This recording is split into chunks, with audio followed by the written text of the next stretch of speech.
ఓం విఘ్నేశ్వరాయ నమః. ఓం సాయి శ్రీ సాయి జయ జయ సాయి. ఓం ఓం కాంతమ్మ ఓంకారి కాంతమ్మ. అమ్మ కాంతమ్మ తల్లి గురించి అద్భుతమైన విషయాలను తెలుసుకోబోతున్నాము.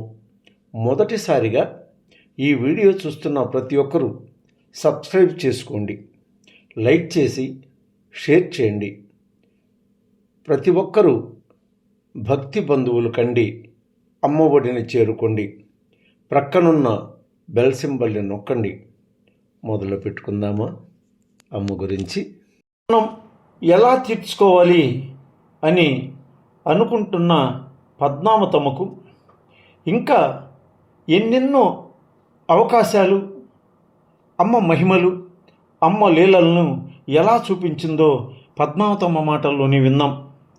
తాను ప్రాపంచిక విషయాలలో అవధులు దాటి దైవ స్వరూపిణిగా అవతరించి ఒక అవధూత స్థానాన్ని అలంకరించి నాకు కలలో జగదీశ్వరి పార్వతీదేవిగా తన అవతారం చూపించి ఒక సగటు సామాన్య మానవ మాతృకనైన నాకు తను దగ్గరుండి పెండ్లి పనులు మొదలు పెట్టడం అంటే సామాన్యమైన విషయమా భాస్కరన్న?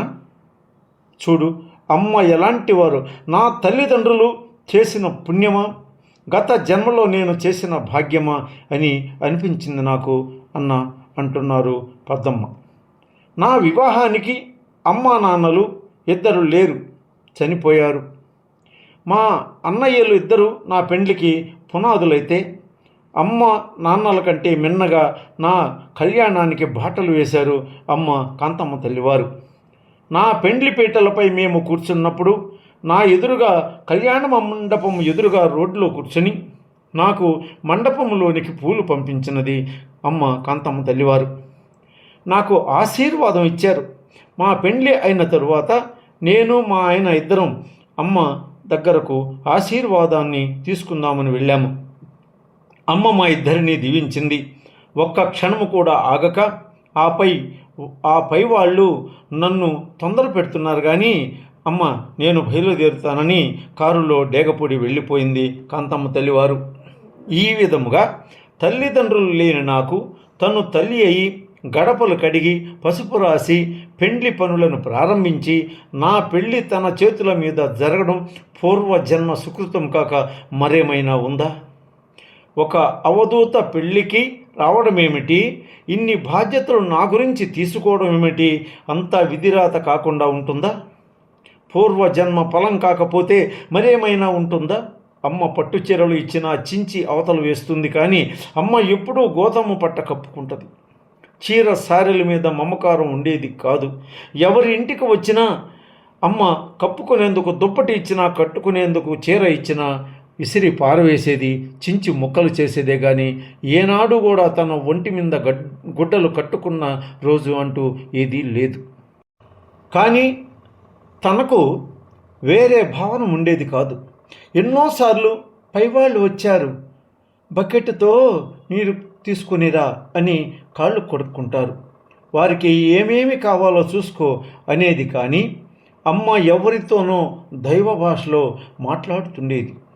నాకు వివాహం జరిగిన 3 నెలలకి ఆరోగ్యం బాగలేకుండా వచ్చి డాక్టర్లకు చూపిస్తే గర్భసంచిలో గడ్డలున్నాయి, నీకు పిల్లలు పుట్టే వీలు లేదని చెప్పారు.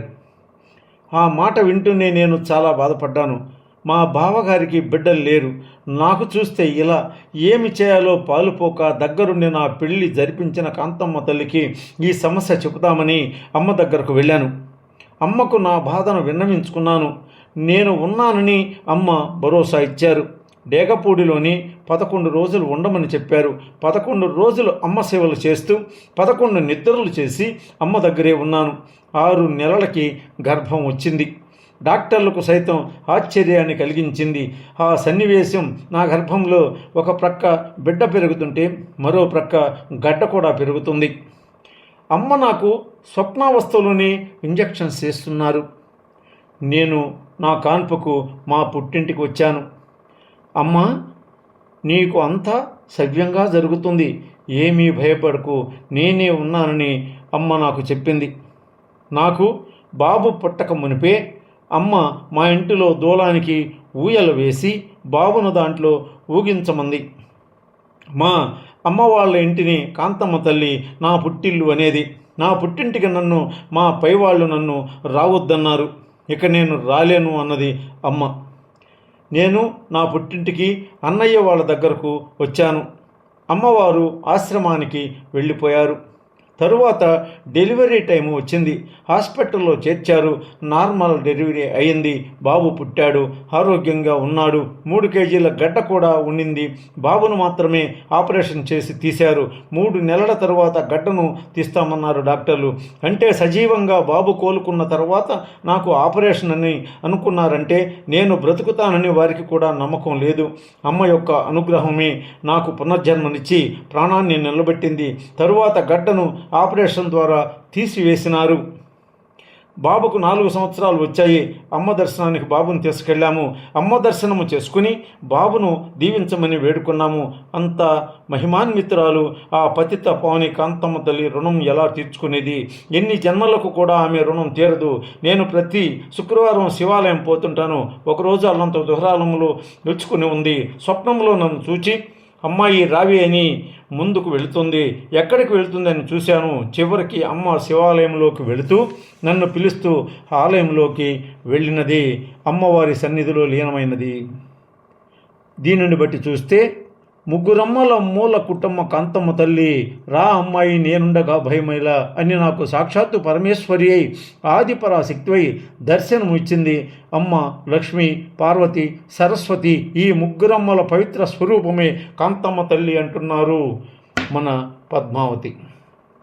ఓం ఓం కాంతమ్మ ఓంకారి కాంతమ్మ ఓం ఓం కాంతమ్మ ఓంకారి కాంతమ్మ ఓం ఓం కాంతమ్మ ఓంకారి కాంతమ్మ ఓం ఓం కాంతమ్మ ఓంకారి కాంతమ్మ. మరువరనుకుంటాను. మీ విజయభాస్కరుడను.